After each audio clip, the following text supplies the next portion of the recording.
Wednesday, September the 11th, a very, very melancholy day here in the United States. I am broadcasting live here on YouTube. I am Rich Lieberman, and this is the Rich Lieberman Bay Area Media Pulse. Everybody's talking about the debate. I watched it in its entirety. Every second, minute later on, I switched around to the various outlets to see the pundits do their spin on it from Fox News. And I'm going to talk about that. It's something that nobody has mentioned other than moi. And I'll get to that in a second. But Fox News, CNN, MSNBC, Bloomberg, BBC, but primarily, forget BBC for a minute, primarily the American cable networks. And first off, as an entertainment vehicle, I really thought it was a very, very solid debate, very entertaining. Even though there wasn't that many gotcha moments, um, but I think Harris did what she had to do. She looked presidential. You may call it superficial and style over substance and all that, but she did what she had to do. She fantastically rehearsed all of her lines and didn't, you know, didn't have moments where you said, "What the heck was that?" She was good. She was really good. And first and foremost, and I'm sure her advisors were thrilled, she looked presidential. Now, take off your partisan glasses for a second. Try to be as objective as possible. One of the reasons why I go to all the conservative sites, and not just television, cable, and radio, and try to be objective. There's an analysis where if even if you're the most ardent Republican Trump backer, you have to admit she did good. It may have been a lot of fluff. She may have been light on specifics as far as policy and all that. She did really well. And let's face it, debates are theater. They are technique. Of course, they're style over substance. I wasn't around for the Kennedy Nixon debates. Remember those? But that's where Kennedy got lots of his kind of charm and his mystique. You know, that is what the debates are. It's all observing. A lot of you look, we all look. The specifics and all that get kind of left in the background. All right. It's always been that way. And later on, probably one of the biggest things in the campaign, it's all over Twitter, all over the social media sites. Kamala Harris, the vice president, got the endorsement of Taylor Swift, who has almost 300 million followers on her social media. Just one of them. That's huge. Okay, but back to the analysis. So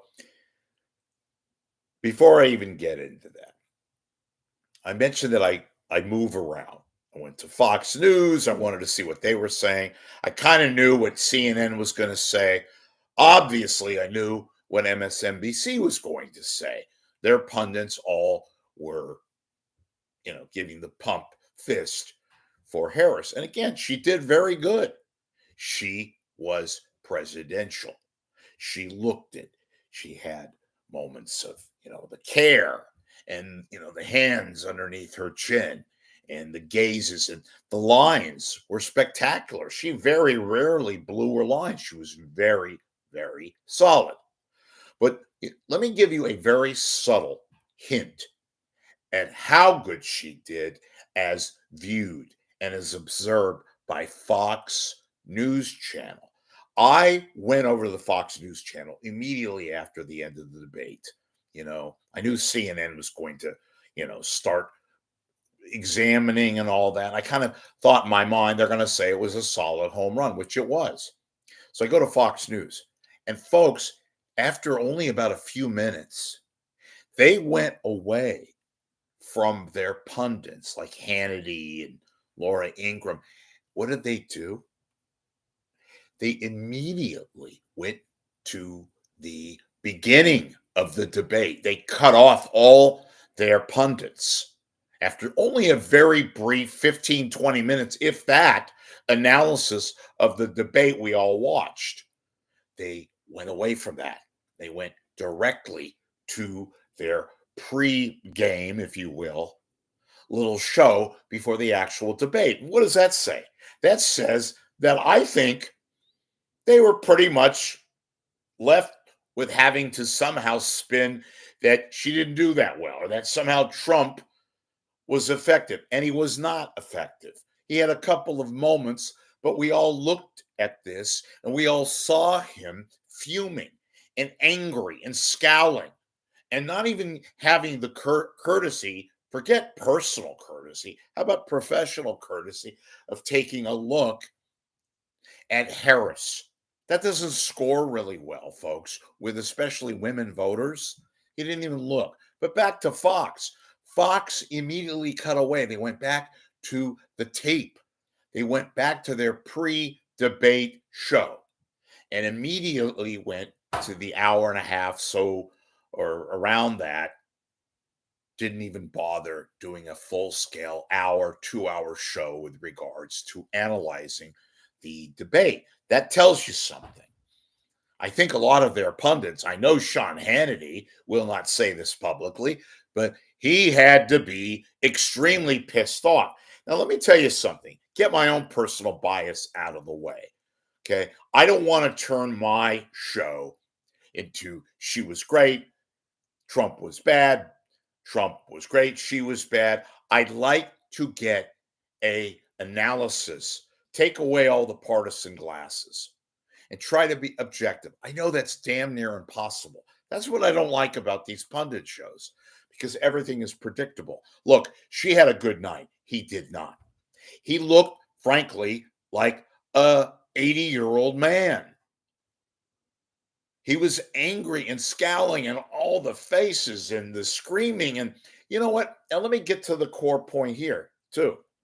You know, a lot of the conservative media is giving grief to Muir and to Lindsay Davis, the ABC moderators. And look, were they a little biased? I'm sure they were. Would Fox News be biased to some degree? They are, as far as cutting him off and all that. They didn't cut him off. They let him speak. He being Trump, they let him speak even at times when they had to move on to another question. So I don't see the outward bias. Were they fact checking him extremely over the amount that they fact checked Kamala Harris? Absolutely. I'll give you that. But, this guy brings it on. He brings it on. It is hard for me to say, oh, I feel sorry for Trump. Look, this guy spent a whole bulk of his career post real estate. He did a freaking television show. He knows the parameters. He knows he knows what takes place and all that. So don't feel sorry for Trump. It ain't no pity party. I still think this election is going to be very close. Look at the polls. And look, Trump's base, you think they're going to stop and say, you know what? He didn't look that good. I'm going to vote for Harris. Of course not. Harris's base, she solidified her base. It's all about the independents. I'm sure, most of them, I don't know anybody who's on the fence. I kind of am on the fence still. I'm not voting for Trump, but I'm not crazy about Kamala Harris. But in a political observational standpoint, she did what she had to do. She solidified her own base. She probably picked up the few independents who are on the fence. And you talk about the Swift endorsement. I think that means a lot, folks. I'm not the only one. That is huge. Now, I don't know how many of Swift's voters, Swifties, so called, are going to actually go to the ballot box and vote for Harris, but it can't hurt. And then, secondly, I do believe, because I've seen it in full force, suburban mothers, suburban moms who can't, they might think like Trump, They're not going to be outward in style the way he operates, but they're uncomfortable with him because of the fact the way he is, the way he talks to people, the way he acts, all of the January 6 elements. They're not comfortable voting for Donald Trump. And I think she solidifies her position with suburban mothers, even Republican suburban mothers. Now, some of those, if not a good majority, are going to go and vote for Kamala Harris. So that's my analysis.